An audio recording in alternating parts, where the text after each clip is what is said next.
Well, welcome everyone. I want to invite everyone, if you could, to please take your seats so that we can begin tonight's event.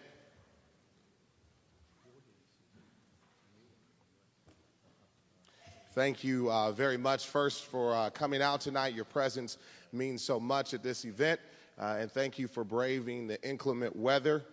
The fact that you came out through that weather for a debate tonight means that either you have a real strong passion for intellectual development or a really unhealthy appetite for pain and suffering. Not quite sure which, but we pray that tonight will be a very enjoyable and enriching and very lively conversation between two great, notable scholars. My name is Pastor Christopher Brooks. I have the privilege of being the pastor of a local congregation here in Detroit, Michigan, Evangel Ministries. And my job tonight is to be the moderator for this event, or some call me the referee. My job is to make sure that these gentlemen fight fair and abide by the rules. But on a very serious note, what we're here tonight to do is to make sure that we engage in a very important discussion about the origin of human worth. Already today we've held two great discussions, an open forum earlier today, and then we spent the afternoon with the medical students, and I think about 300 or so have already been impacted by these discussions, and we pray that tonight will be just as engaging as the events have already been so far. You know, I believe that the reason why John Bayon and the sponsors for this event asked me to moderate is because there's a passion that I have to see men and women wrestle with the most important issues of our day. I think it's important that we do the rigorous hard work of evaluating truth claims to see which are tenable and which are logically and ethically incoherent. And so tonight, I don't want you just to listen, but I want you to evaluate. But remember, before we can critique anyone's view, we must first have a proper understanding. So please give both of these men an honest hearing before you respond. There will be time for you to respond. We're going to hear from both gentlemen in their opening comments and remarks. We'll have a short facilitated discussion, and then we'll take a break. And after that break, you'll be given the opportunity to ask your questions to Dr. Patrick and Dr. Singer. I do want to just acknowledge our sponsors, the Metanoia Graduate Christian Union, Equip for Life, our radio program, and also the Christian Medical Association. Can you give them a big, big hand for putting on this event?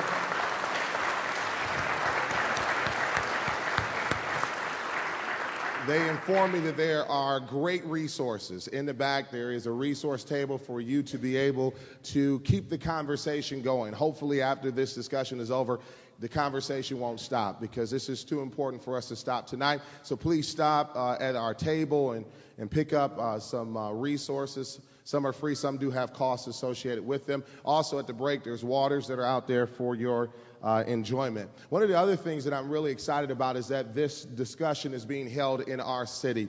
I am passionate about Detroit, and I'm thankful that it's being held at Wayne State University, which has been the rich epicenter for intellectual development in our city for over 75 years. They've sponsored and underwritten this entire endeavor. So I would want to give Wayne State a big hand also for helping to sponsor this event.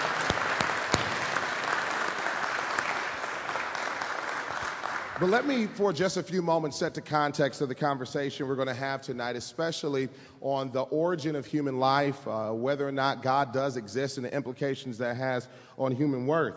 You know, it's been said that the litmus test for any society, morality, is seen in how they value and care for their children. If this is the case, the question that needs to be asked is, what value does human life have at all, if at all, any? Dostoevsky said in his books, The Brothers Karamazov, that if God does not exist, then everything else is permissible. That includes abortion, infanticide, and even euthanasia.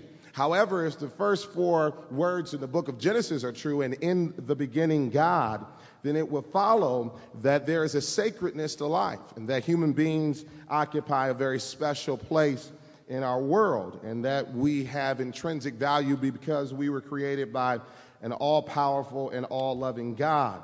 These are the two positions that are going to be discussed this evening by our presenters. and they will do their best to try to present the distinctiveness of their views. Now, you know, we've all played that children's game before, and some of you know what it's like to brag to another child that my father is stronger, tougher, bigger, and faster than your father is. And unfortunately, a lot of people feel that this is the condition of most debates in our culture today around very critical issues, that they're nothing more than grown-up, highly educated and intellectual children debating about relative matters and facts and leaving us with nothing but undefendable arguments and claims to superior views. And this is a saga that postmodernity has left us in. But I want to pose a question to you tonight. What if ethics and philosophy and theology could present us with truth claims that were more than just mere preference? What if tonight the presuppositions of both of our debaters, the ones that they hold so tightly and so firmly, could be rationally and evidentially measured against one another? This would mean that morality and ethics are more than just simply relative issues, but objective ethics and universal moralities can be given that govern or that should govern all of us. Tonight, what my hope is that each one of us will take this discussion extremely seriously, because whether or not you realize it or not, this conversation that's happening tonight is just a microcosm of a broader conversation that's happening all around our globe with very important and very influential people discussing it. And the outcome of this conversation will in many ways determine what type of society we become and the type of world that our children will grow up in. I hope that we'll all leave this auditorium wrestling with one very important question, and that is, how now shall I live? Regardless of whether or not you agree with Dr. Patrick or Dr. Singer, what you do have to ask yourself is, what is my view? And can I defend it? And am I living it? Tonight we have two great scholars, as I mentioned before, and I want to introduce them both. First is Dr. John Patrick. He holds a degree from the University of London and St. George's Hospital Medical School in London. He has done extensive research into the treatment of childhood nutritional deficiencies and related diseases, holding appointments in Britain and the West Indies and Canada. He lectures widely at universities throughout the world. He's visited the former Soviet Union and Africa, working with various international agencies and with the Christian medical and dental associations. In 2002, he retired from his lengthy position as associate professor in clinical nutrition at the Department of Biochemistry and Pediatrics at the University of Ottawa. He speaks frequently to university groups on moral issues in medicine and culture and the integration of faith and science. He also is the president of Augustine College, a one-year post-high school institution. Can we give Dr. Patrick a big hand?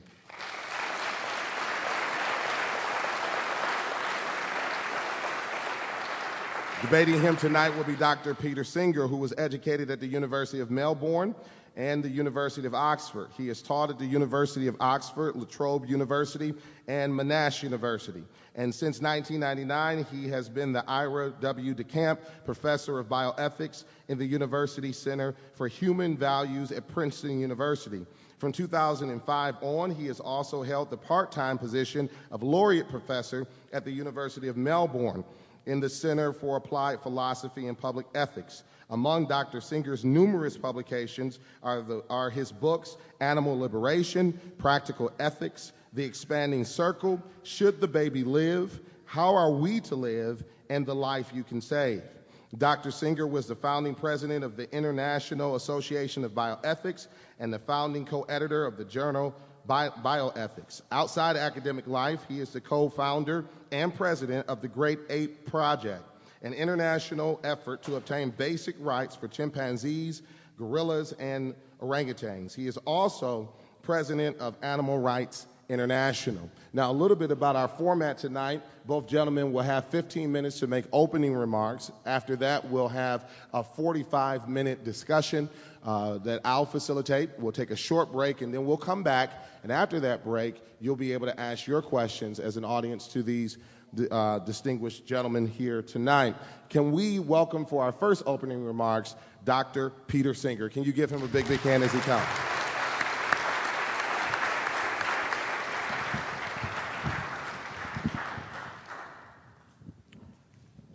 Thank you very much for that welcome. I do appreciate it. I also noticed the words you said at the beginning about Detroit and your passion for the city, and I must say it's the occasion of being invited here that has brought me to Detroit for the first time. You probably know that Detroit doesn't always get the best press in the media around the country, but I have to say I have been very favorably impressed with what I've seen, with many fine buildings and public institutions, and obviously also importantly a culture of debate and discussion that we've been having all day today and that has been well attended throughout the day. So I really do appreciate that. Let me start with a comment on the remark that you quoted, Pastor Brooks, from Dostoevsky, the claim that without God everything is permitted. That's something that I very profoundly disagree with, because I do think that there is objective truth in ethics, that it's not the case that everything is permitted, and I don't think that depends on belief in God. In fact, I don't even really see how belief in God would settle that question in a philosophically defensible way. I would not want to just take my views about right or wrong as if they were some kind of arbitrary command or dictate from God, because I wouldn't like the idea of a God who was a tyrant, who just said, well, like a thunderbolt, I will make it good to, let's say, torture babies, and bad to help elderly people across the street. I mean, if God's saying what is good makes it so, that would be the case. But surely we don't want to believe in a God like that, but then that means that there have to be some independent standards. If we want to say God is good, God would not do something like commanding us to torture babies, that means that we already have this idea that there is some objective moral truth, that it's not a good thing, for example, to torture babies, and that that's not good because of what torturing babies is. You just think about that. You just think about causing extreme pain and suffering to a defenseless, innocent being, and that's got to be a bad thing to do. At least in itself it's a bad thing to do. You can imagine far-fetched situations in which that might be necessary for some much better consequence, but just taken in itself, that's got to be a bad thing to do. So I am not a relativist about ethics. I'm not someone who thinks that anything goes, but I don't take my morality from God. However, because I don't take my morality from God, I do have views about the topic that we're talking about, that is the value of human life, and in particular, what makes life of value as a developing human being emerges, that may be different from those that some of you, perhaps most of you, take. Because I think that we need to start with a viewpoint that asks, what is it that makes killing wrong? Now, that may be a question that some of you don't ask. You may say, well, it's in the Ten Commandments, thou shalt not kill. But as I said, I don't take my morality from Scriptures, and there's a lot of other things in Scripture that I'm sure you don't agree with. I'm sure you don't agree, for example, that someone who works on the Sabbath should be killed. But it does actually say that in Leviticus, I think it is. So we make our decisions about which bits of the Scriptures we're going to take as important and agree with, and which bits of them we're not going to really take any notice of at all. And so I think we have to ask these deep questions. That's, as philosophers, what we should be doing and what any thinking person should be doing. So we have to say, well, what is it that makes killing wrong?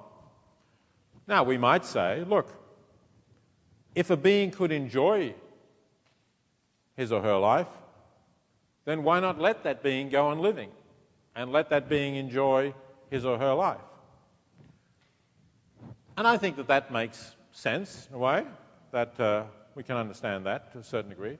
But when we're talking about killing human beings, we go beyond that, obviously, because it's not only human beings who can enjoy their lives, it's dogs and cats and pigs and chimpanzees and many other animals. And yet we think that there is something worse about killing human beings than there is about killing those non-human animals. So what could that be?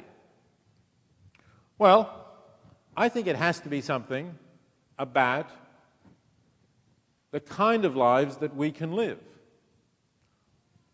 about the fact that we have higher intelligence, more rationality, more understanding of our lives, a greater self-awareness than any non-human animal can have. And I think that does give us a reason to think that normally the killing of a human being is much worse than the killing of a non-human animal, because you're killing a self-aware being who has plans for the future, who wants to go on living, and you cut off those desires before that person can fulfill them. Whereas non-human animals don't have those sorts of desires, at least not to anything like the extent that we do. So that's my answer for why, in general, killing a human being is worse than killing a non-human animal. Why, when we read about some murder, some senseless murder, we think what a tragedy that is. If we read about somebody shooting a dog, we may think that that's bad, but we don't think it's a tragedy on the same scale. How then should that affect our views about early human life? Well, if we look at early human life, it's a gradual process of development from conception onwards. I agree with those people who are opposed to abortion that it is a gradual development from conception onwards. I don't think there's any one line at which you say, now we have a human being, whereas previously we didn't. In fact, I'm quite ready to agree with people who are opposed to abortion that we have a human being from conception, from the completion of conception. People sometimes talk about the moment of conception, but actually it's not a moment, because it takes time for the sperm to penetrate the egg, and then takes time for the gametes of the sperm and the gametes of the egg to unify. It takes about 22 hours before they do, so it's not really a moment. But I'm quite happy to say that sometime around that time when the gametes, that is the genetic material of the egg and sperm, have fused together, you have a new, genetically unique human being. But remember what I said about what I think makes killing wrong and what makes killing worse than killing a non-human being. I said it was some level of self-awareness, consciousness. After all, it's not genetic uniqueness that is important. Every dog is also genetically unique in just the same way that every human being is genetically unique. In fact, neither of them are quite genetically unique, because we can have identical twins or identical triplets in both cases, but otherwise they are. And I don't think the fact that the being is a human being is enough to make it wrong to kill it. That's where I disagree with people who are opposed to abortion. I agree that abortion is the taking of a human life, but it's not the taking of a human life with any awareness. At least abortion at the stage at which the vast majority of abortions are carried out, in the first trimester, is not the killing of a being with any level of awareness. I don't think there's any grounds for believing that in the first trimester the fetus is capable of feeling pain. If we're talking about a very late abortion, maybe at 20 weeks, very unusual to do abortion at that stage, but occasionally for special reasons it may be done, then I think there could be consciousness. But still not a level of consciousness that is even equal to that of a dog, let alone the self-consciousness that human beings normally have. So I don't think that the standard reason why it's wrong to kill normal human beings, why it's a tragedy if human beings are killed, applies to either the embryo or the fetus. Now, some of you might be saying, but surely the embryo and the fetus have the potential to become normal human beings with consciousness. And isn't that a reason why it's wrong to kill them? I agree, of course, that they do have that potential if allowed to develop. Although, I should say, there are some special cases that have been relevant to discussions we've been having about destroying embryos to obtain stem cells. Because if you're talking about a frozen embryo left over from in vitro fertilization, the chances that it will actually become a normal human being are very small, because we have hundreds of thousands of them in the United States, and very, very few people, very, very few women, I should say, who are prepared to accept one of those fertilized frozen embryos into their uterus and develop it as a child. So most of those hundreds of thousands of frozen embryos are, in fact, never going to become children. But, put that complication aside. Let's say we're talking about a fetus in utero. It does have the potential to become a normal human being. But I do not think that that potential is enough reason to say that it is wrong to end its life. I said in one of the earlier talks today, one of the reasons why I don't think that is because I think our world, which has over 6 billion people and is heading for 9 to 10 billion by 2050, I don't think our world needs or wants more human beings. I don't think it's desirable to have a still larger population. I think that as our population increases, we put more pressure on our environment, we contribute more greenhouse gases, we will do more to change the climate of our planet, and we will actually imperil, we are already imperiling, I would say, the lives of hundreds of millions of existing human beings who, because of changing climate and changing rainfall patterns, are likely no longer to be able to sustain themselves by growing food. So I don't think we need more human beings. And for that reason, I don't think the mere potential of a fetus is a reason to say it is seriously wrong to end that fetus's life so that you don't bring that fetus into existence. I think that can be a justifiable thing to do. Now, if you disagreed with me about the population issue, or if you like, if we imagine a world in which there are far fewer people, and you say, well, would I think abortion would be wrong if there were only 6 million people in the world rather than 6 billion? Well, I would say that would change my views in this way. I would then think it would be a good thing that there should be more people in the world. And insofar as an abortion prevents there being more people in the world, I would think that would be a reason, not necessarily a decisive or overwhelming reason, but a reason why you should not have an abortion.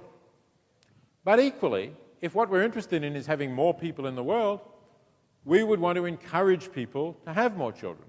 So it would equally be a reason against using contraception if you have the capacity to bring more children into the world. And so far as this reason is concerned, it wouldn't really differentiate much between abortion and the use of contraception.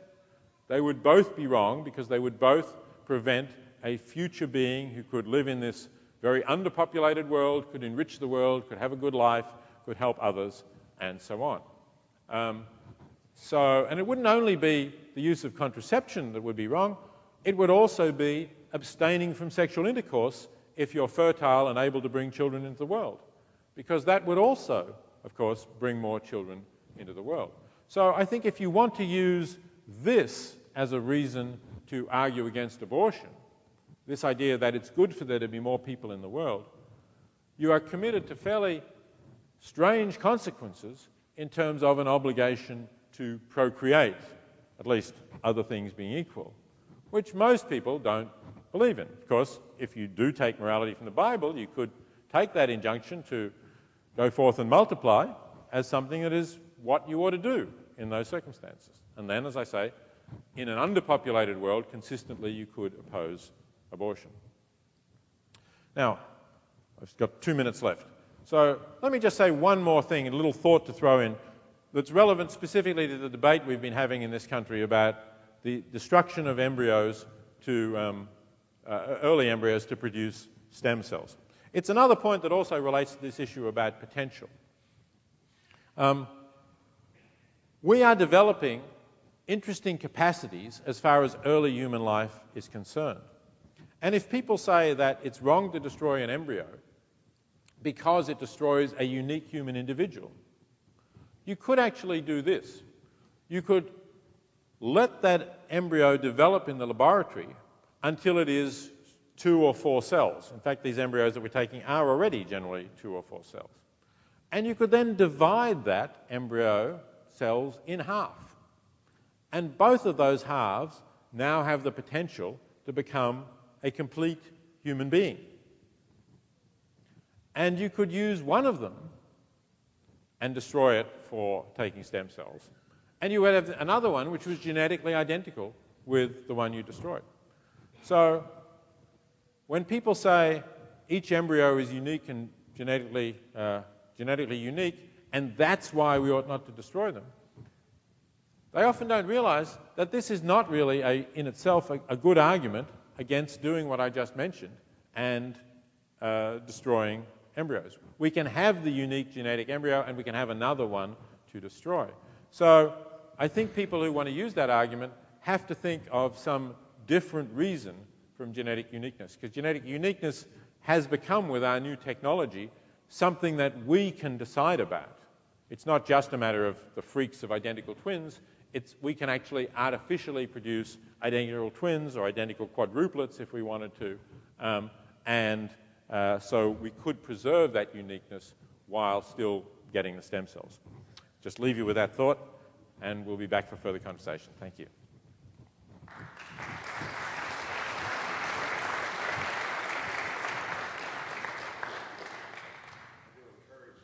Notes as both of our presenters share their comments. Again, that will help in the facilitation of the Q&A after our break. Next up, can you please give a big hand to Dr. John Patrick as he comes at this time.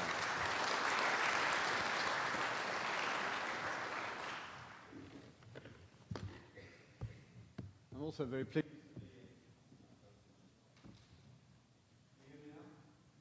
If you wish, that is. Those who wish to sleep at this time of day, I entirely sympathise. I hope not to be to fulfil W.H. Auden's description of a professor as someone who speaks in someone else's sleep.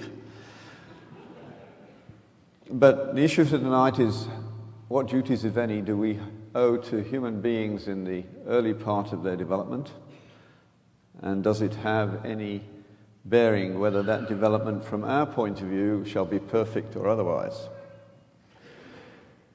A secularist and a Christian are not going to agree about this. Throughout the history of the world, there have always been unwanted children. For most of that history, the way to deal with children that looked as though you couldn't handle them was simply, when they were born, because abortion was too dangerous, to deposit them at the city gates. In many places there was a designated spot. And then anybody who wanted them could pick them up, and otherwise the dogs ate them. And that was so normal. There's an early letter from a soldier to his wife in the first century or so, in which the letter could have been written now. The wife is clearly pregnant and he's hoping that she's well, etc., etc. And then the penultimate sentence: if the baby is a girl, expose it. If it's a boy, keep it. Love, John. That's how normal it was. Now, I maintain that one of the reasons for the successful growth of the church in the early centuries was childcare. Long before there was an organized church, and long before Christian writings were well organized, things had begun to change. They had only the oral story of Jesus and a few letters, not much more. But they had had the experience of Jesus. And they started to think about what they had learnt about God through his teaching. And they had a very simple approach. They said, God is good, therefore what God gives must be good in the long run. And they started keeping their own babies. They did not see how they would manage, but of course they did. Now, those of you who go to church know that a church without children will soon not be a church. Children are a measure of the health of the church, and churches that don't accept children deserve to die. Hopefully, in your church, if a single mum turns up, she shouldn't have to buy baby clothes thereafter. If it's a really good church, she'll get a lot more than baby clothes. She'll get fellowship, she'll get support. Particularly in this present day and age where too many boys have no father to roughhouse with, they might even get some help in that direction. I know one wonderful black pastor who, when he gets a single mother joining his church, he pairs her with two men who always go together to avoid sexual temptation, so that there is a male influence in the household. That's a smart move. So the early Christian church began to do this, and they found, my goodness, these children have brought us together. We're working together. We're cooperating. We're living better lives. They actually began to live longer as well. Then, of course, they made the obvious next logical step. They said, what about the children left at the city gates? And they started picking them up too. In fact, the first letter that I know of written by a Roman politician to Rome about Christians asks this question. He writes to Rome and says, these Christians are not exposing their own children, and moreover, they are rescuing the exposed children of others. What should I do? Rome never solved that problem. The result was that in 3 centuries, the church took over, or a bit more, steadily. You can imagine what it was like if you were a little boy or a little girl, and when you get to sort of the age where you can understand, your parents say, we have something to tell you. You need to know that you are our son or our daughter, and we love you dearly, but we didn't get you out of our desire for procreation, but because the love of Jesus took us to the city gates to pick you up, and you were the wonderful reward we got for doing that. If your mom or dad said that to you, would you need to be converted? It's done, isn't it? This is pure St. Francis. Preach the gospel, if necessary, use words. That was the early church. No other culture had done it like that before.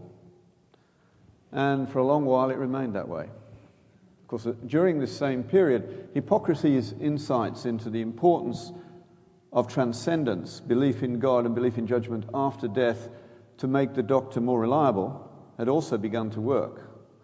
And the pagan doctors who killed for profit disappeared from the Western world. The much maligned Dark Ages were not so dark. At the beginning of the decline of Rome, if you went into a garden, you would probably find a pornographic statue in the middle of it. By the 13th century, what gardens there were in monasteries, and you would find a Madonna or a cross.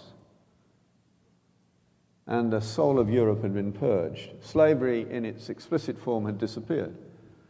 There was still serfdom to a degree, but there were some rights for the serfs and some duties for the lord of the manor. No legislation. That's not a bad record. There's much more that could be said, but there isn't time. That was, of course, Christendom. There was no problem with social cohesion because there was only one belief system. And the church was guilty during these periods of using excessive power, for which it has repented and from which it has turned away. What did that do for us? There's something here that evangelicals in particular need to learn, and those of you who are not interested in these particular details can tune out, or you might learn something of interest. The problem with the evangelical church, in my view, at this point, is that you major too much on conversion, as though it is all that there is. It isn't. Let me just misquote St. Paul for a moment, and I can just about see you. You can raise your hand if you know what I've done to you, but I'm actually doing some serious historical damage to the text. And I'm going to paraphrase it to make it a bit worse. Paul says, the preaching of the cross is foolishness to those who are perishing, but to those who have been saved, it is the power of God. Hands up? Don't see any. Perhaps one.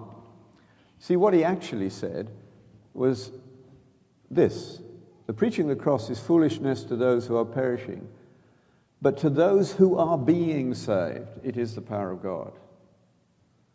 Conversion is only the beginning of the story.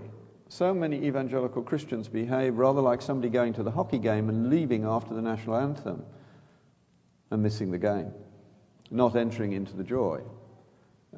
That's very sad. And the church understood from the beginning that the next step was an act of reason. Step one is what I like to call tacit knowledge, taking it from Polanyi. Those of you who've had a conversion experience know that that experience cannot be fitted on anyone else. It's unique. It is also not an explanatory account in terms of what a rationalist would want. That doesn't make it unreasonable, because when you lose your reason, you lose your job, your mind, and everything else. But people who get saved tend to get better at their jobs, not worse. So God coming to you in conversion is better described as being supra-rational rather than irrational. But it is not adequately described by anything that current modern-day rationality would include. But that doesn't make it stupid. Of course, science recognizes this sort of things happens. Einstein famously felt his equations, and then there was a great deal of work to do to find out whether they were true or not. That happens to many scientists, but unlike Einstein, our feelings are usually wrong. And in addition, we can't usually do the mathematics like he could. But there are many examples of that. Even in ordinary clinical medicine, just occasionally somebody will walk into your office and you'll know what's wrong with them before a word has been spoken. Now, you go through the procedure and then you find out you're right. Often you can work out afterwards how you did it, but not always. There are things in our world which don't fit into the current models. And what we tend to do is neglect them on the grounds that we're interested in statistical rules. And that's fair enough. That's the way we do science. But we ought to be honest about these other things. And there are things in our own world that we care about, that we can see this is true. A good example would be a Stradivarius violin. If the university's view of knowledge was right, and it's right as far as it goes, but not enough, you could take a Stradivarius violin to pieces and then make exact replicas of every part and have 2 Stradivarii. You could use computer-assisted design and be within nanometers of the two. But you wouldn't have 2 Stradivarii. You might have destroyed one. And nobody can tell you what it is in scientific terms that makes a Stradivarius. We may do that one day, but we can't do it at the moment. But someone like Pinchas Zuckerman can hear a violin being played and say, that's a Stradivarius, and he's right. Now, there are modern violinists who make very good violins, and you might want to be a violin maker, and you go to one of these people and say, sir, I want to learn how to do it. Who tells you he's a good violin maker? Well, Pinchas Zuckerman again. Now, you look at your work, and in most cases you say you haven't got where it takes. You might say, you might make a violin maker. Eventually, he'll trust a piece of valuable alpine pine to you, and you cut it out. And then you say, give it to me, and he'll feel it. He knows that if his violin is going to sing, all the bits have to fit together perfectly. And only if they do will the violin sing. And he can feel whether this is being achieved, whether this wood is not going to be in tension. Can he tell you how he does that? No. Even in a simple thing like an operation, you can see the same thing. In any city, I can ask the docs that I meet there, who's the best surgeon, who's the best internist? I won't get a random scattering of names. The same names will turn up. Then I ask why. They can't tell me. They begin to rationalize afterwards, but they knew first. Conversion is like that. And it's very hard for a rationalist to understand that what happened is so powerful that nothing will shift it. Doesn't make you irrational, you do your job better. But it's of a different order. You know that God came into your life. Now, that does not make you good, which is what the usual criticism of Christians, and they don't realize that Christianity made that criticism right from the beginning. And they knew that it wasn't so much a criticism as a statement of fact. All the epistles were written because the church was not living up to what it ought to. Any Christian here claim to be perfect? Of course not. We're still struggling with our own inner nature. Well, the problems with the modern world is it's in denial of the fact that we know what is good but cannot do it. The problem is not with knowledge, it's with the power to be and to do. Now, that can be changed slowly. And interestingly enough, this is something you do to your children whether or not they believe. Because We all agree, on both sides of this argument, that you can know what is good and what is evil. We won't agree entirely, but we'll have a lot of agreement. It's part of what it means to be human. It comes in the package, so to speak. But doing it can be helped by faith, is helped by faith. Because what you do when you believe is you begin to inhabit a story. Now, I'm a pediatrician, and here's an interesting question for you. What is the difference between the response of an under 5 and a 7-year-old to the question, would you like a story? And while I'm giving you my answer, I can just about see your faces well enough to learn whether you read to children. The 7-year-old will go to her bedroom and bring you the book she's in the middle of and will milk you for as many chapters as you will read. They'll even turn off the television for granddad or grandma or mum or dad to read a book. The under 5, even in our house, and we have lots of grandchildren, will go to the cupboard, the shelf which is theirs, and bring a favourite book. I've read it many times before. I get bored easily, so I try and shorten it. There are some of you who read to children. As one of my grandsons said not long ago, has Grandad forgotten how to read? The little brat has brought me a book he knows every word of. Why? And this is true of every culture that I have visited. The Jews know about this best. It's all described in Deuteronomy 6. But I think what he's doing is hardwired to believe that the repeated stories in his family's life are the way he finds out how to be one of them, how to be a man or a woman in this culture. Now, the number of stories that have supported big societies is quite small. And the nature of that story will determine, to a large degree, what kind of society you get and what you can do and what you can't. You need a certain sort of story to get to inductive reasoning and experimental science. If you believe in evil spirits, you cannot go there. You can't get there from there, so to speak. I cannot do nutrition education in a pagan village. It took me a while to learn because I'm dumb. And then I realized from their perspective, I was the idiot. Because a child ceases to eat because an evil spirit took his appetite away.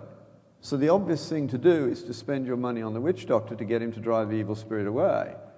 I thought, well, that's easy to fix in my cold rationality.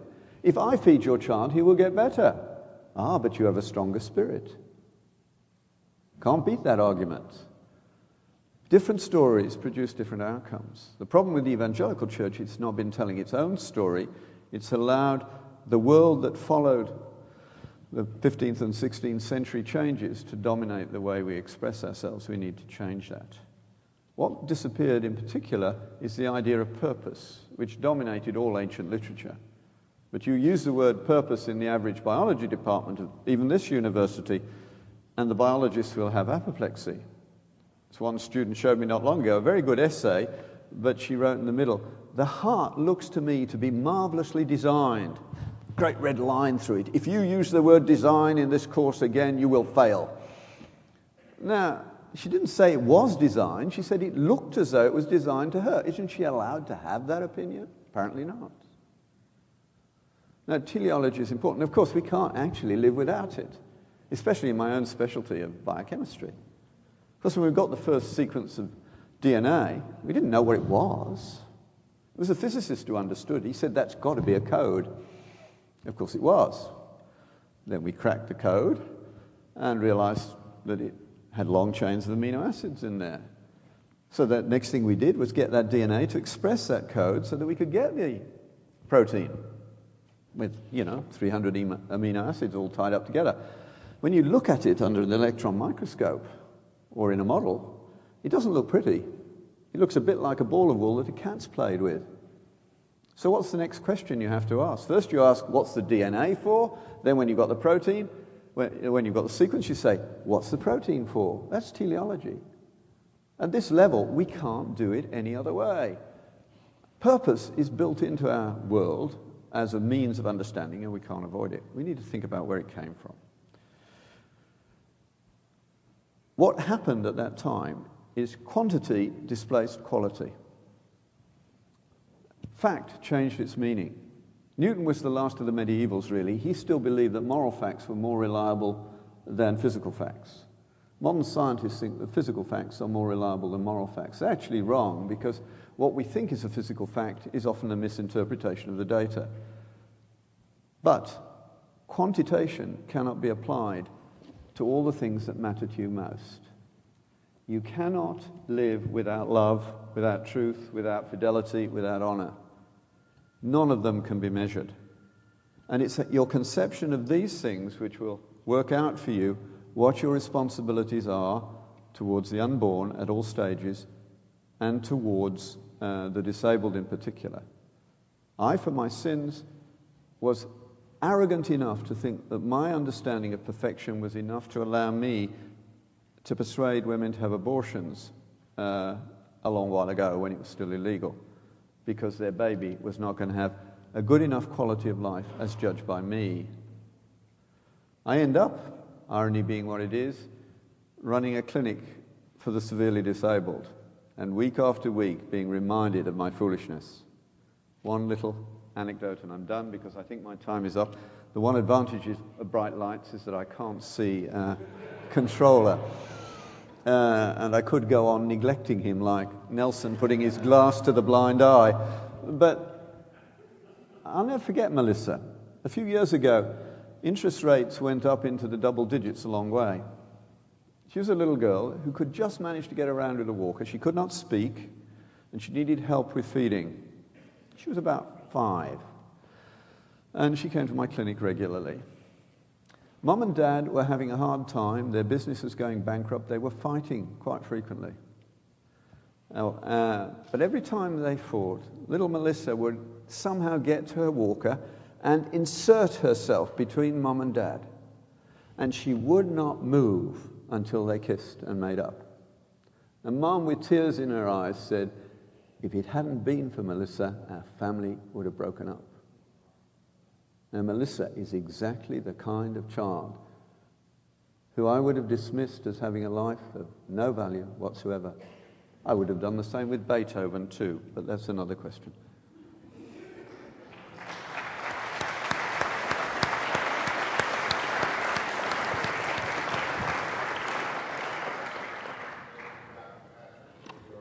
Remarks.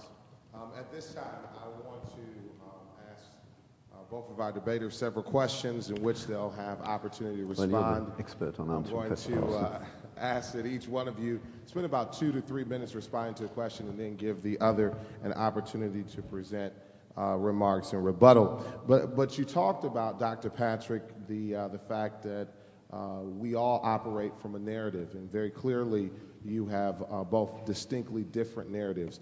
It's important, I think, for the audience to know the distinctions between your two views. So if you could, for just a moment, first Dr. Patrick, then Dr. Singer, discuss the distinctives between your view of ethics and your colleagues' view of ethics, and how the world will look different if we follow your view of ethics versus your colleagues. And then, Dr. Singer, if you could do the same. Yeah, well, from the point of view of the other side, I have a Pollyanna view of the world, in the sense that I believe it will be redeemed, that God is at work in it. That is based on my own experience and in looking at many other things that happen along the way. And of course, in terms of medicine, the place where that shows up in many places, and given the time constraint you put on me, the one that's most obvious is death and dying. When someone is dying, we do our best to make them comfortable, to make that exit as pain-free as possible. And we're very good at that now. Virtually no one dies in pain these days. And certainly if you're in a good center, it's an extremely small group of people who die in pain. And most of those die in existential pain, not in physical pain. We can control physical pain. We've never been better at it.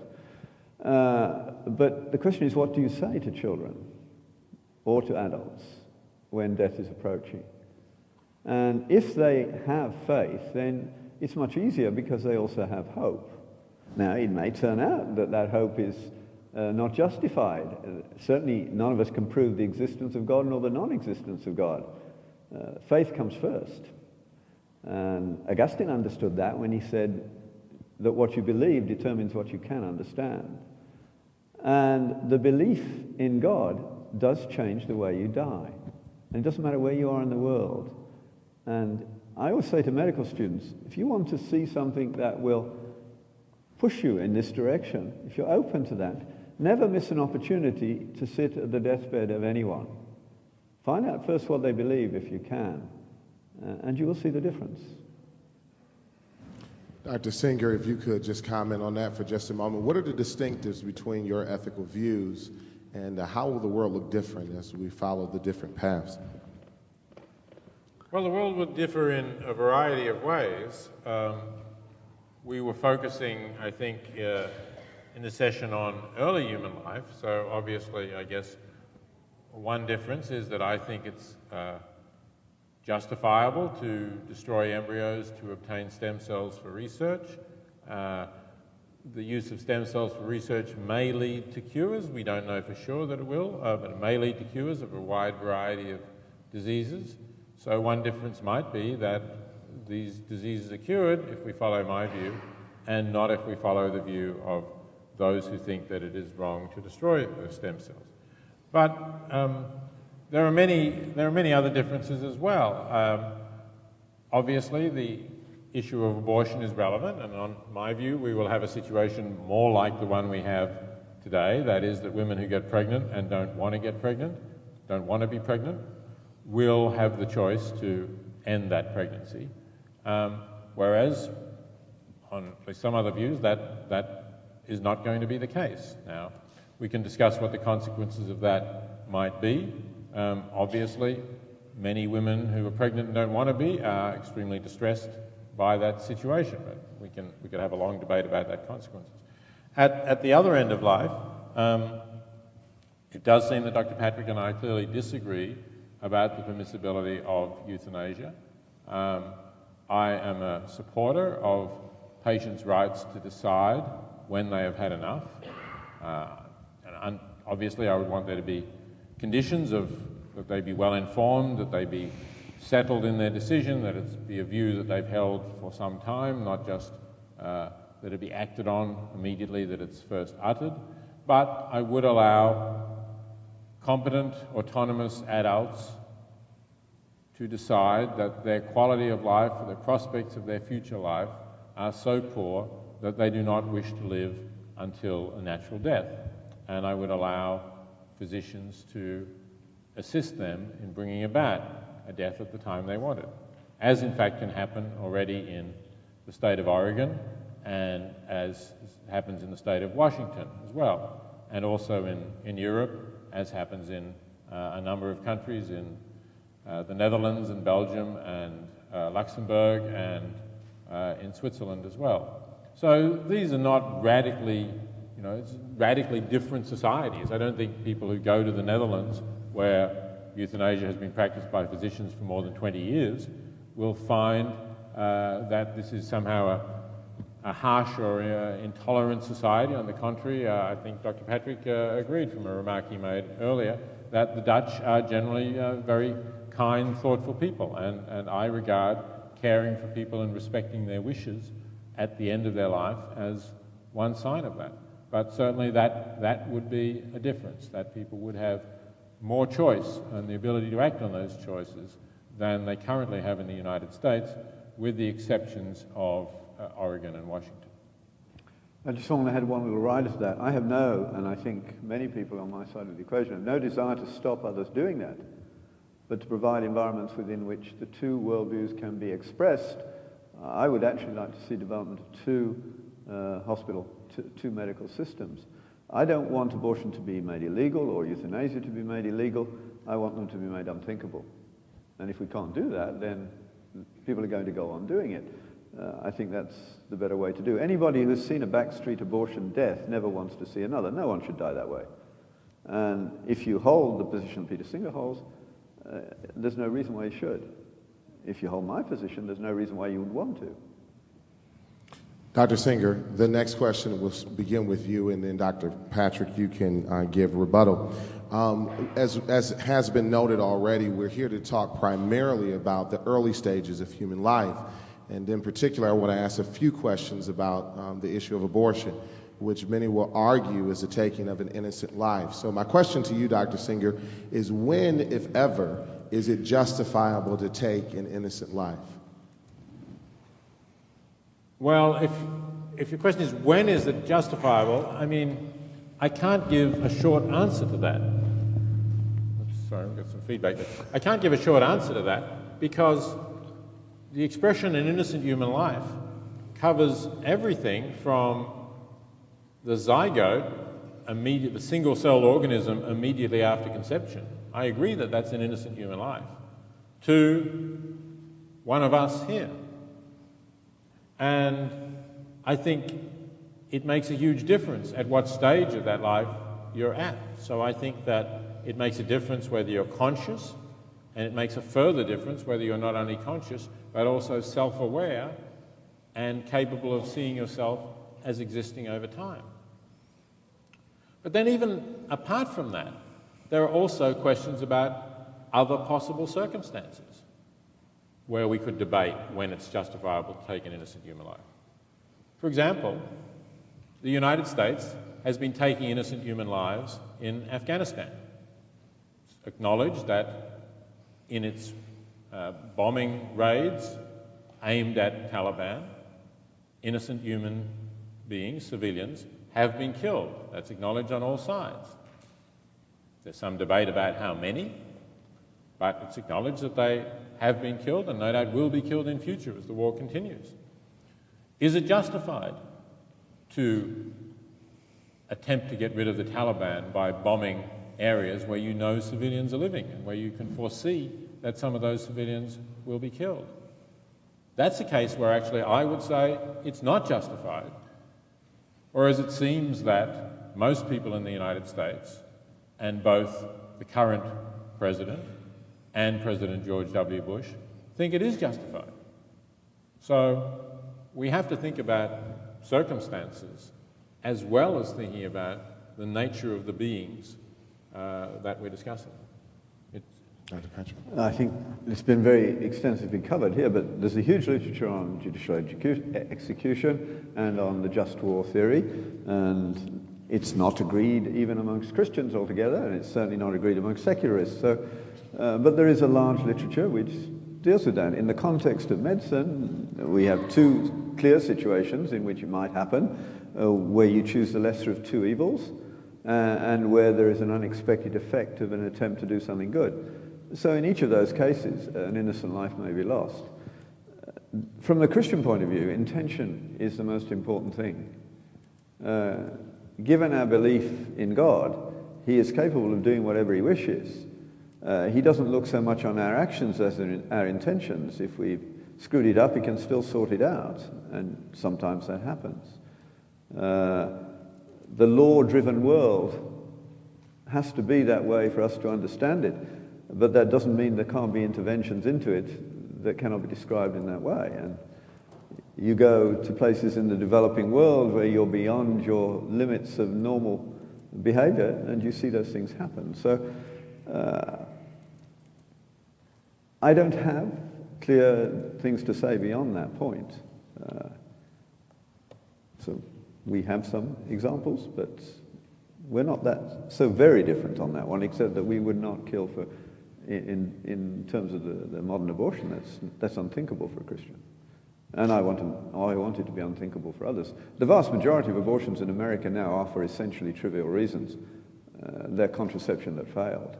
Of course, that was the argument that pushed Roe v. Wade through the courts. One judge said it was an exercise of raw judicial power, but what won the day was Americans have become used to an effective contraceptive, but it can never be perfectly effective, so there must be a backup. And the Protestant Church has to accept that in its acceptance of contraception, it set the table for this to happen. And it's still not repented of that. Next question, I'll start with you, Dr. Patrick. Neither of you claim to be relativists. As a matter of fact, Dr. Singer, you made it a point to note that you're not a relativist in your opening comments. So the question is this, is if you believe in objective ethics, subjective morality, universals, if you will, on what basis or what grounding do you derive your view of objective ethics and morality? Well, obviously, from a Judeo-Christian point of view, we believe that the law was given by God, but we also believe that our minds were given to us to work on those things, and Jesus sort of exemplifies that in the way in which he takes the law and reinterprets it to show us that we really only half understood it. The law, after all, in both Exodus and Deuteronomy is introduced by grace. I am the Lord your God who brought you out of Egypt. So we've got two things operating in tandem here. A story which we are responsible for interpreting and understanding, both with respect to the original recipients of that story and the current ones. Jesus has no problem with taking the Sabbath laws and saying that the Sabbath was made for man, not man for the Sabbath. And in the Sermon on the Mount, he takes one law after another and deepens it in ways that we would never have thought of before, I think.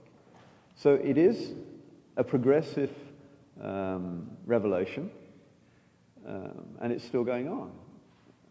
When Paul wrote, there is neither male nor female, bond nor free, but we're all one in Christ Jesus, that ought to have been the end of sexism and of slavery.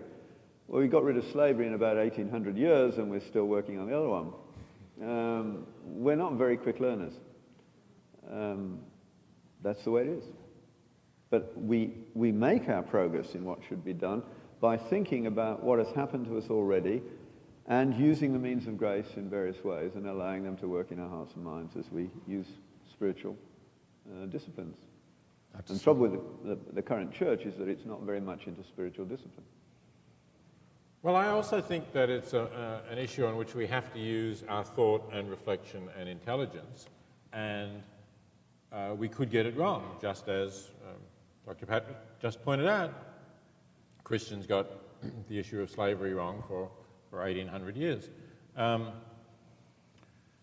So I think it's really a matter of reflecting on what we think of as intrinsically good and intrinsically bad, trying to separate that in some way from other things which might make things bad under certain circumstances but not others. And one of the things that I think is pretty fundamental to this is the idea of putting yourself in the position of others. Now you might say, well, aren't I then invoking a biblical idea of the golden rule, do unto others as you would have them do unto you? But this is in fact really a very widely shared idea of what is at the core of ethics, which is not distinctive to the Jewish or Christian traditions. You can find it even in traditions that don't have any belief in God, in Buddhist traditions and in Confucian tradition in China. You find this idea of putting yourself in the place of the other and thinking, doing unto others basically as you would have them do unto you. So I think that that's a very useful method at getting towards what's objectively right or wrong. You ask yourself, how would I like this? Would I accept this if I had to live the life of the other person who is affected by it? Or if it's not one other person, and mostly it's not just one other person, if I had to live the lives of all of those affected by it, including my own, of course, but not giving greater weight to my own just because it's mine, but truly putting myself in the position of others. And if you can then say, well, taking everything into account, yes, I think I would do that, then I think you can say that's something that I can claim is right. Now, you might still be wrong, because it might be that you haven't properly imagined what it's like to be in the position of others when this thing is done.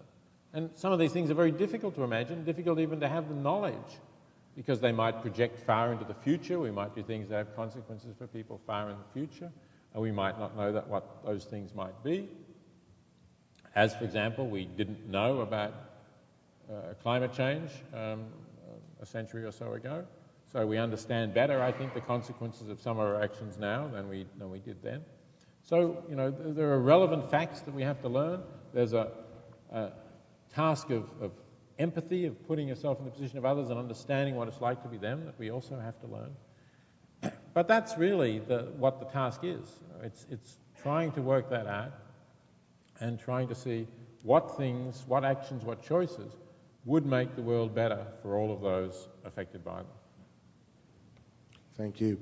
Dr. Singer, I'll go to you with our next question, and that is this. In your writings and in some of the comments that you made throughout the day, you argue that in certain cases the value of the life of an animal, say a cow or a pig, may be equal or greater than the value of the life of a human being under certain circumstances. So with that being said, how do we go about trying to determine the value of a human being's life? Right. Well, I think it's important to understand that normally, I think, as I said in my 15-minute talk, I think that normally it's much worse to kill the life of a human being like one of us than it is to kill the life of a non-human animal, because none of them have the capacities for self-awareness and for thinking of our lives as a whole and making plans for the future and having projects and achievements to come that we do. But tragically, there are humans born without those abilities and humans who will never have those abilities. And perhaps the most extreme example of this is the condition known as anencephaly, which is a term that comes from the Greek meaning no brain, but essentially it's a baby born with a functioning brain stem, but the rest of the brain is absent. The whole cortex is absent, and therefore there can be no capacity for consciousness, no awareness. This child will never learn to recognize his or her mother, will never smile at the sight of anyone else, will essentially be a vegetable. It might be an ugly term to use, but this really is an existence that has no more consciousness than that of a plant form of life. Now, most of these babies die very soon after birth because nobody treats them. No doctor encourages the kind of life support that might enable them to live for weeks or months. Although there have been a few cases, very few cases, where some of them have lived actually even for years. But I would think that in those cases, that life does not have the characteristics that give human life normally great value. It doesn't even have the characteristics that give the lives of animals value, that is, their capacity to enjoy their lives. Obviously, a dog can recognize a human being and can be happy when someone that he or she knows comes home and is about to take it for a walk. So a dog is undoubtedly more responsive, more aware of the environment, more able to enjoy life than an anencephalic infant.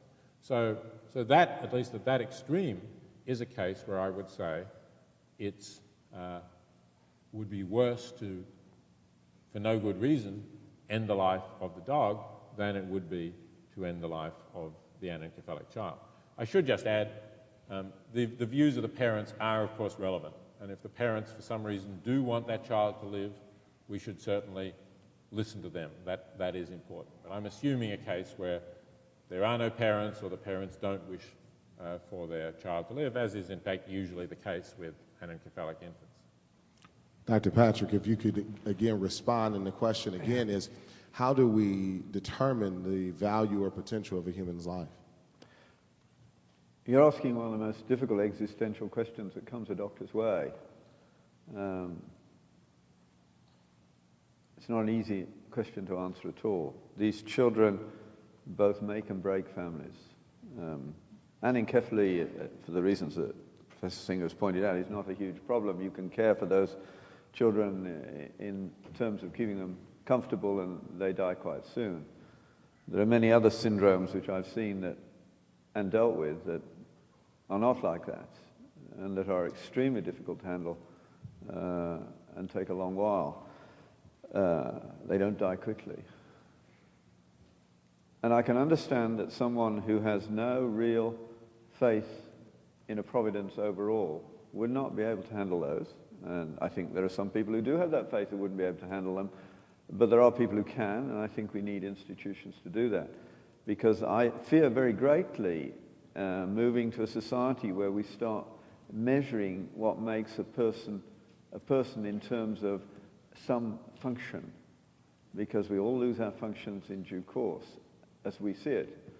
But there are passive functions as well, and they have huge impacts on society, and almost invariably overall for good, but not invariably. I mean, what used to be done with mentally disabled people, say, a couple of centuries ago was horrendous. And you go in a developing world, it still is. I mean, there are horrendous things going on. I simply couldn't kill any of these children. I would make them comfortable.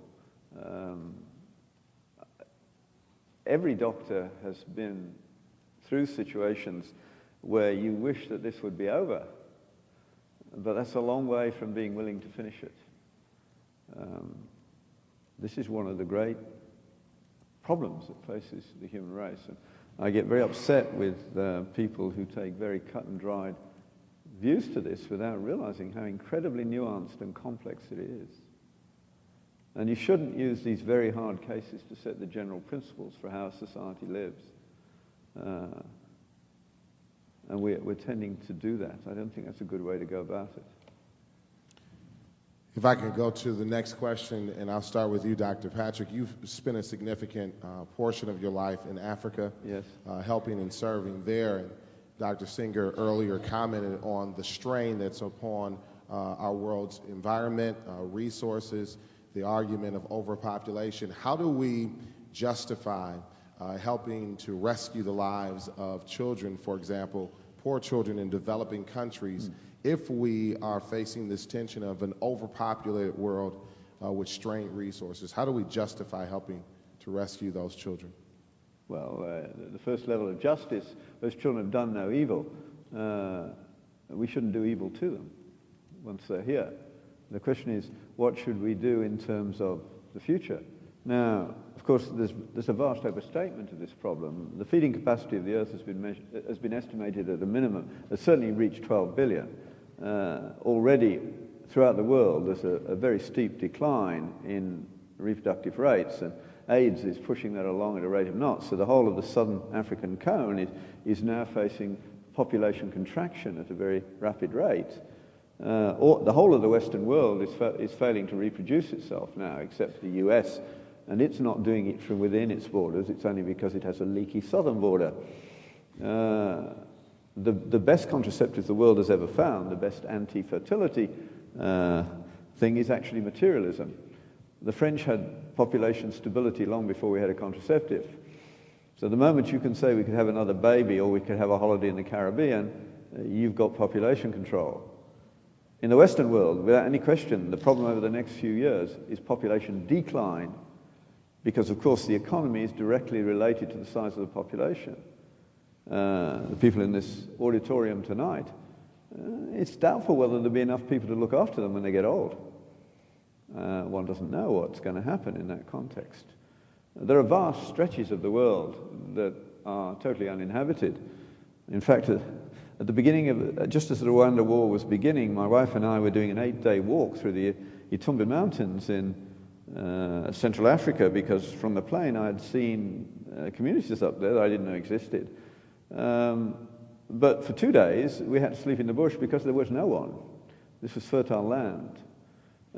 To put it in perspective, if you do the calculation, you could put the whole of the world's population with a house and garden in Ontario in Canada. Now, I know a lot of Ontario is not habitable, but it does give you a sense of where we're at the moment. There's a long way to go, and materialism will certainly cause us to go in the other direction. The other thing that's going to happen, of course, with our increased movement around the world, is that we're going to have a lot more diseases that go from A to B very quickly. And I'm not frightened of terrorists flying into big buildings and killing a few thousand people. I'm glad I'm not a terrorist, because I could kill a few million.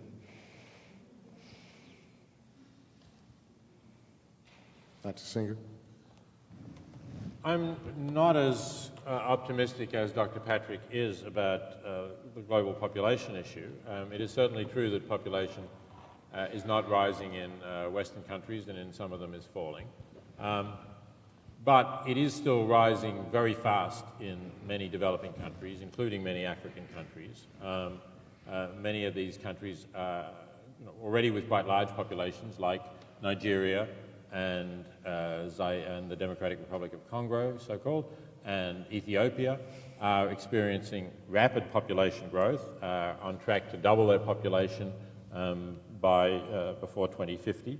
And even if there is still fertile land there, there is obviously people are having difficulties in them already in sustaining themselves.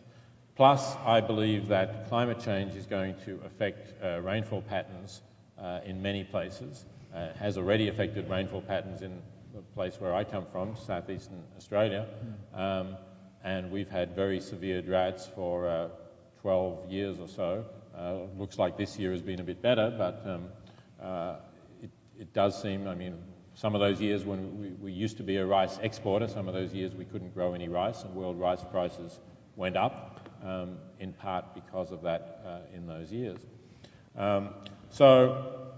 I do think that we have a problem with population. But your question was, how do we justify rescuing children in those circumstances? We justify rescuing children, firstly, because when children want to live and when their parents want them to live, it's a terrible thing to allow them to die when we could help them. And we can help them. And we should be doing a lot more to help them, in fact. We do extraordinarily little, as I told some of the earlier groups today. The United States gives around 30 cents, maybe generous 35 cents in every $100 that we earn as a nation. We spend money on all kinds of luxuries when we don't really need, and we give just cents to those who are in extreme need. I think that's wrong, and I've advocated that we should be doing much more. I've written a book about this called The Life You Can Save. I've set up a website with the same name, thelifeyoucansave.com. If you want further information, please go and have a look. Now, does this mean that, how does this fit with the fact that I said I do think the world has a population problem? Well, letting small children die has never been shown to be a way to stop population growth. In fact, those countries that I mentioned that are growing most rapidly do have high infant mortality rates because when their children die, parents just have more children. They want there to be, if they're poor, they want there to be children who will look after them when they're old, because there's no social security in these countries. No one else is going to look after them. So they want to have surviving children, and since they know that their children often die in infancy or early childhood, they have more. If we want these countries to stabilize their populations, we have to help them, firstly by assuring them that their children are likely to survive, and secondly by providing education, especially by providing education for the girls, because all the evidence shows that one of the most effective ways to reduce a woman's fertility is to give her an education. The more years of education a girl gets in a developing country, the fewer children she's likely to have. So I think we need more aid, not less, if we're going to solve what I see as the world's population problem. I'll ask one last question of both of you before we take a brief 10-minute break. And at the risk of getting a little bit off topic, this is an end-of-life question. And the question I have for you is, how should we care for those at the end of life who, for example, like the popular issue or debate that went on in our country a few years ago, Terri Schiavo, in a vegetative state, or those who suffer from Alzheimer's.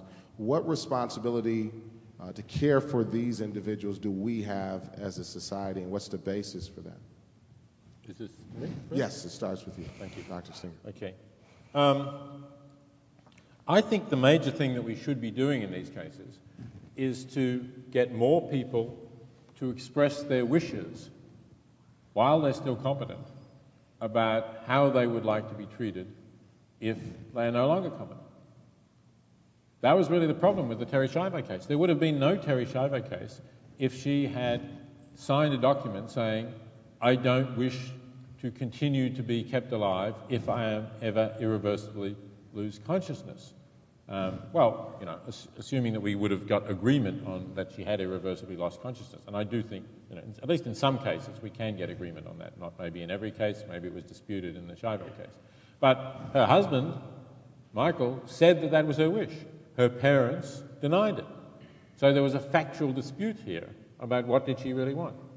If people would just fill out documents, either way, if they would say, look, I want to be kept alive, or I don't want to be kept alive, they would get them witnessed, they would lodge them with a doctor or somebody, appoint somebody to look after that.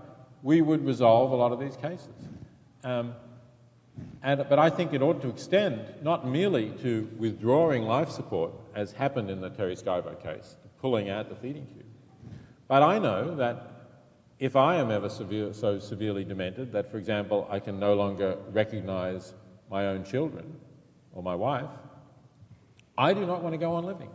I do not want to be kept alive in that state. I don't want the last memories that my children and my wife, if she's still alive, has of me as somebody who is lying in a bed completely unaware of anything that is going on around them, gradually shriveling up, as people do with dementia, and I've seen that happen, and I think it's a terrible way to go. But under present law, if you get Alzheimer's and you have nothing else wrong with you, there is no legal way to give me my wish. So I think not only should we have much more education so that people fill out these declarations, advanced declarations, or give powers of attorney to people to make those decisions for them, but I think it should be possible to act on those wishes so that once somebody has irreversibly lost consciousness, someone can give me a lethal injection and I'm not lying there in a bed for months or years while I slowly decline further. Dr. Patrick? I think this is an extremely important question. One of the things that I hope that the people here who come from churches, for instance, will do is two things straight away, and that is to see that your church hires a patient advocate, and secondly, that your church offers powers of attorney. Not that we would want to be killed, but there is no requirement to take burdensome treatment. And a lot of burdensome treatment is inflicted on patients because of the fear of lawyers, which doctors rightly have. I gather that in Texas, your probability of being sued is 1 in 5 in any given year. That's frightening. So we need to do something about that. And the church certainly can do that, because if you hired a nurse, for instance, so that any elderly person going to interact with the healthcare system had that nurse go with them, not to sit outside, but to go in for the interview, that would make the doctor's life a lot easier, because we could ask the patient the questions we need to, and then dump on the nurse who understands the vocabulary what has to be discussed and thought about. Elderly people are not stupid, but they do process more slowly. I'm noticing that as I approach these rather frightening years. Some would say I'm already there, but I'm still relatively content. But I watched as my wife went through breast cancer this year, how much more difficult it would have been if I and her son-in-law had not been there to explain and to act as an advocate. And most people don't have that privilege. So churches should think about providing that. And it will mean that many more people die at home, which is the right place to die, with their family around them, witnessing to the hope that they have. An intensive care unit can be more intensive than careful quite frequently, and that's not a good place to be. Those of you who like a good story that deals with this, Wendell Berry has written a lovely story. There's a book called Fidelity, and the chapter story in that is about an intensive care unit. And it's a hilariously funny story, but it's also deeply, it's wise, and I think there's a lot we could learn from that. So that's patient advocates. Power of attorney is simply that it is important for the doctor to know what you desire, and your beliefs should determine that. And what you want, particularly at the end of your life, you don't want to put all that burden on your family, because none of us have actually treated our nearest and dearest quite as well as we should wish. And so we tend to deal with that sense of failure by inflicting treatments on them that they don't need. So somebody who shares their belief, a good doctor, a good lawyer, and someone like my wife who can face anyone down, that would be perfect. And in fact, they would be very welcome in the local intensive care unit very quickly, because they come with legitimate power of attorney and a clear understanding of what the patient wants, which is what we're often looking for. Now, in terms of euthanasia, as I said before, as with abortion, I see that it's a perfectly rational decision for someone who believes there is no God and life is ultimately without meaning. Camus said suicide is the only real problem, the only real question, and from a secular point of view, he's right. And we are no longer a society with a moral consensus, and since I wish my view to be honoured, I would actually honour the views of others. My concern is that we keep these things in separate compartments, because Hippocrates' great move away from killing under any circumstances made a huge positive benefit for us. So I really do want to keep these things separate. I think we need two separate healthcare systems. One which I would call practicing Hippocratic medicine, which Orthodox Jews, Christians, Muslims, even high-caste Hindus would want, and secular medicine. And they're going to have different outcomes, and they will serve different people. We will end up looking after most of the disabled, because the other thing that will certainly come along once you make euthanasia legal, palliative care will diminish, as it has in Holland. There's a fraction of the amount of palliative care available in Holland that there is, say, in Britain. And the British doctors went and did a survey of the Amsterdam hospitals and found 50% of the patients receiving suboptimal pain care. And it is true that if you're a patient in Amsterdam and you go into hospital, someone will come and sit come up to your bed and offer to sit there with you to make sure that you're not killed. Peter Singer was making the point that there's not much of that going on. That's not what I hear from my colleagues in the profession. The public relations put out by the college says the opposite, but the anecdotal data doesn't confirm it. So we are heading to a very different form of medicine. People are talking about clients rather than patients, contract rather than covenant. These are entirely different worlds. Those of you who've been here for all three lectures, you have seen two different types of world. Not many of us would be capable of being as honest and as upright and as moral as Peter Singer, because most of us accept that the one Christian doctrine that needs no proof is the fall. We all acknowledge, I know what is good, but I find it extremely hard to do it. I know what is evil, but I often end up doing it. I need help. So I have colleagues who are secularists who are not as nice as Peter Singer. And I'm not as optimistic about what will happen in the long run. Certainly, we have seen, say, cheating rates to get into medical school go up steadily over the years. And have students say to me, but I have a right to go to medical school. So you made the exam too hard, I had to cheat. What about the people who didn't cheat? You've kept them out. Tough. In a Darwinian world, there is a problem. An Australian philosopher, David Stove, has written very well about this. There is a model of altruism that can lead to group altruism. The guy who developed it was accorded accolades in his obituary in both Science and Nature. The only problem with his model, Willie Hamilton's model, is that it doesn't explain. In order for it to work, you have to do a sort of swift calculus of how many shared genes you have with the person who needs your altruism before you do it. For it to work, if you're crossing a bridge and somebody jumps in to commit suicide, if it's your identical twin, you jump immediately. If it's a cousin, there's a momentary hesitation. By the time you get to Outer Mongolian, it's 20 minutes. That will produce group altruism, but it doesn't describe human beings. We need explanations that actually explain. We jump in front of a bus to rescue a child, no matter what's going on. We don't think about whether we're at risk. We see what needs to be done, and we do it, fortunately. And that's worldwide to a large extent. Now, some things, you look at the data that we both looked at last week on charity. It's very interesting that the likelihood that help will be given to a stranger is not universal. It's down in the 20% levels in many countries. So, on our nature, we are not quite as good as we would like to hope. For instance, I can just about see James in the front row there to illustrate what I'm talking about.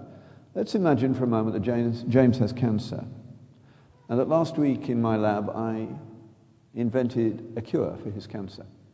But I haven't said anything about it yet. Should I give that cure to James? Now, the normal human answer is yes. But what if I'm a well-thought-out Darwinian, and James is a wealthy man, and I inherit his estate when he dies? What am I to do now? He's clearly genetic competition. If it really is a competition of the genes, which I don't think explains human development at all, but if it were, then I should keep it. What you believe does make a difference to how you behave rationally. And over time, all of us are logical, but very slowly these days, because we're not as logical as, say, Peter Singer is. Can I make one quick question about euthanasia in the Netherlands? Because I think there's one fact that really does counter what Dr. Patrick said. The Netherlands was the first nation to openly practice euthanasia. The second nation to do so about 10 years after, maybe 15 years after, I'm not quite sure, was Belgium. Yeah.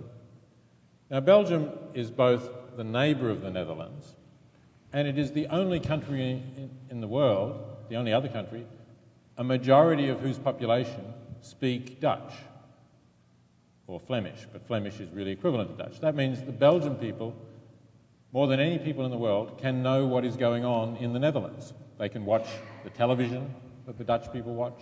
They can read the newspapers and magazines that the Dutch people watch. If they want to, they can read the original versions of reports. They were the second nation in the world to legalise voluntary euthanasia. After watching what had happened across the border, they voted for a very similar law. If, in fact, there was a serious risk that people who didn't want to be put to death were getting euthanasia in the Netherlands, I can't believe that the Belgians would have been so callous or so stupid that they would have said, we should have the same laws here that we have across the border. Can we give both of our debaters, presenters, a big hand?